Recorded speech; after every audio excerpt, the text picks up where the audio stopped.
Bonjour à tous, j'espère que vous allez bien. Bienvenue dans ce nouveau point crypto du mardi 3 mai 2022. Aujourd'hui au programme, l'analyse bien sûr des cryptos avec le BTC, l'Ethereum, le Solana, le LTC, l'Elrond, le XTZ, le IOTA, le Matic, le Luna, le BitToken et le GRT. Mais avant ça, petit tour sur les actus qui ont marqué ces dernières 24 heures. Allez, c'est parti! Et pour commencer ce point actu crypto du jour, on va parler de Warren Buffett, l'un des 5 hommes les plus riches au monde. Pour rappel, il a 91 ans et c'est vraiment un poids lourd du domaine de la finance et de l'investissement. Il s'est donc prononcé très récemment concernant la conception qu'il se fait du Bitcoin, en disant notamment que c'est un actif qui ne produit rien, et donc pour lui, il n'achèterait même pas tous les Bitcoins du monde pour 25 $. Il se montre donc assez réticent sur les crypto-monnaies, et pour lui, eh bien, ça ne mène nulle part, tout simplement parce que ça ne produit rien. Passons maintenant à Crypto.com qui doit faire face à une vague de déception et de mécontentement au sein de sa communauté.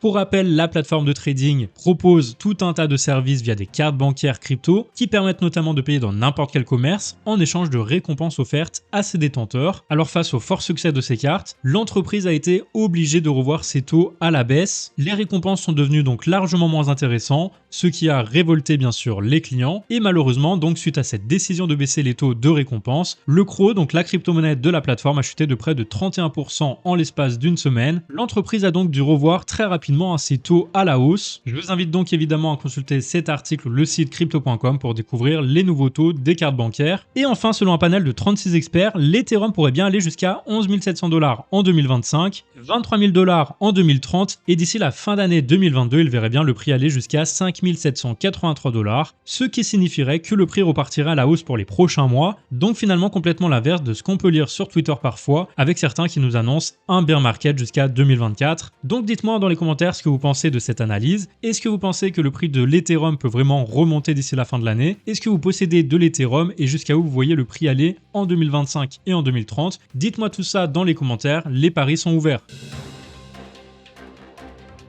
Allez, passons maintenant à l'analyse du marché avec les cryptos qui sont plutôt dans le vert aujourd'hui, avec un BTC quand même assez fragile à plus 0,1%. Il est toujours aux alentours des 38 500 $. L'Ethereum autour des 2840 $ à plus 1,75%. Et ensuite, on a le Solana à plus 1,62%, le Cardano plus 2,92%. Et puis la VAX plus 7%. Donc regardons ce qui se passe sur le graphique en 4 heures pour avoir une idée des objectifs pour les prochains jours. Allez, c'est parti! Le Bitcoin, donc, il évolue toujours à l'intérieur de ce pattern d'élargissement symétrique de creux qui donne plus de probas de casser par le haut. Donc, si on casse à la hausse, on ira chercher les 49 700 $. Si on casse par le bas, on ira chercher les 33 800 $. Donc, bien surveiller tout simplement. Le support ici, pour l'instant, on est en train de retester la Tenkan et la Kijun. Si on casse à la hausse la Tenkan, la Kijun et qu'on réussit à revenir au-dessus du nuage, qui est d'ailleurs très très faible ici, eh bien, on pourrait s'en servir de support pour aller chercher le haut du pattern.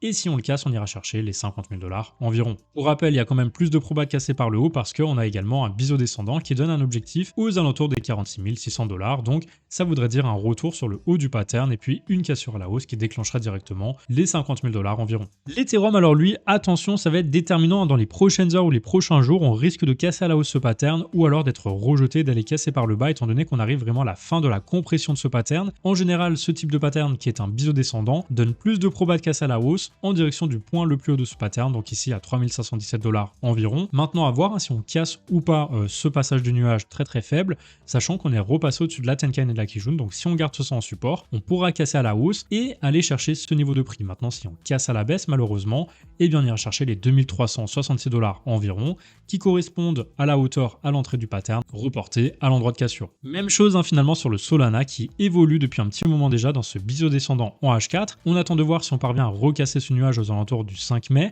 Si oui, eh bien on pourra s'en servir de support pour aller chercher les 139 $ qui correspondent au point le plus haut de ce pattern. Maintenant, si on casse par le bas, par contre, on ira chercher les 64 $ qui correspondent à cette hauteur-là à l'entrée du pattern, reporté à l'endroit de cassure. On retrouve également ce même biseau descendant sur le LTC qui, je le rappelle, est bien un passage faible du nuage ici et il est repassé au-dessus de la Tenkan et de la Kijun, donc on devrait retester le haut du pattern dans les prochaines heures ou les prochains jours. D'ici le 5 mai, on pourrait très bien repasser à travers, se servir du haut du pattern en support pour aller casser en direction des 133 $. Par contre, si on repasse en dessous du précédent plus bas ici vers les 94 $, eh bien on ira chercher les 76 $ puisqu'on déclenchera la target baissière qui correspond à la hauteur à l'entrée du pattern reporté à l'endroit de cassure. L'Elrond pour le coup, lui, il évolue juste dans un canal baissier et pour l'instant, eh bien on est toujours dans une tendance très très baissière, donc il faudra absolument repasser au-dessus des précédents plus hauts. Pour l'instant, tant qu'on ne recasse pas cette trendline là, ça reste baissier et on pourrait très bien aller chercher les 101 $. Donc bien surveiller soit la cassure à la baisse ou soit la cassure à la hausse en direction des 159 $. Dans tous les cas, on on prend la hauteur du pattern reporté à l'endroit de cassure présumé, bien sûr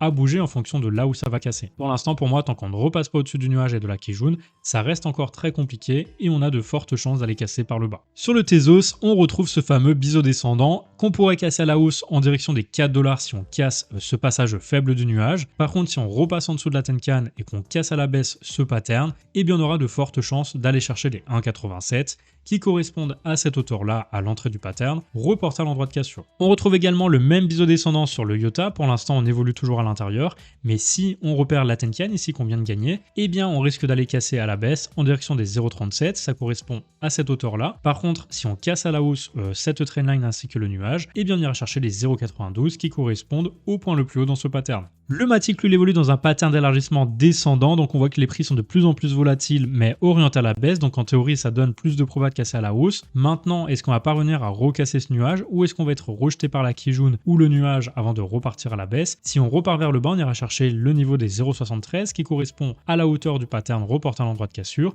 et si par contre on parvient à regagner le nuage en support, on pourra viser une cassure aux alentours des 1,46, voilà, ça correspond à la précédente résistance, bien sûr à ajuster, si c'est avant on pourra reporter un peu avant, et du coup on ira un peu plus haut vers les 1,50 environ. Le Matic de son côté, il évolue toujours dans ce triangle de compression en H4, et pour l'instant il est repassé au-dessus de la Tenkan de la Kijun, donc on pourrait très bien recasser le pattern à la hausse. En tout cas on devrait retester le passage faible du nuage, à voir ensuite si on est rejeté ou si on le casse. Si on le casse, on ira chercher les 136 $ qui correspondent à cette hauteur-là à l'entrée du pattern, et sinon si on recasse à la baisse la Tenkan, la Kijun et le support, ça fait beaucoup de support quand même, et bien on ira chercher les 51 $. Le Bitoken lui évolue toujours dans un triangle de compression, et on attend de voir si on repasse à travers ce twist du nuage ici qui est très faible, ou bien si on casse à la baisse en direction des 0,99. Donc si on repasse au-dessus du nuage, on pourra essayer de recasser ce triangle à la hausse en direction des 1,53 qui correspondent à cette hauteur reportée à l'endroit de cassure, à voir en fonction de l'endroit où on casse. Et on termine donc par le GRT qui évolue lui aussi à l'intérieur d'un biseau descendant. On voit que pour l'instant, eh bien, on a quand même ce nuage en résistance, donc il faudra absolument repasser au-dessus, se servir du haut du pattern en support pour aller chercher ensuite les 0,53 qui correspondent au point de contact le plus haut dans ce pattern. Maintenant, si on est rejeté, qu'on repasse en dessous de la Tenkan et qu'on va casser ce support à la baisse, on aura de fortes chances d'aller chercher les 0,20 environ qui correspondent à la hauteur à l'entrée du pattern reporté à l'endroit de cassure. Et voilà, on arrive déjà à la fin de ce point crypto du jour, donc merci à tous de l'avoir regardé, j'espère qu'il vous a été utile. Si oui, n'hésitez pas à liker la vidéo et puis surtout à vous abonner si ce n'est pas déjà fait. Sur ce, je vous souhaite une très belle fin de journée, je vous dis à demain pour un nouveau point crypto.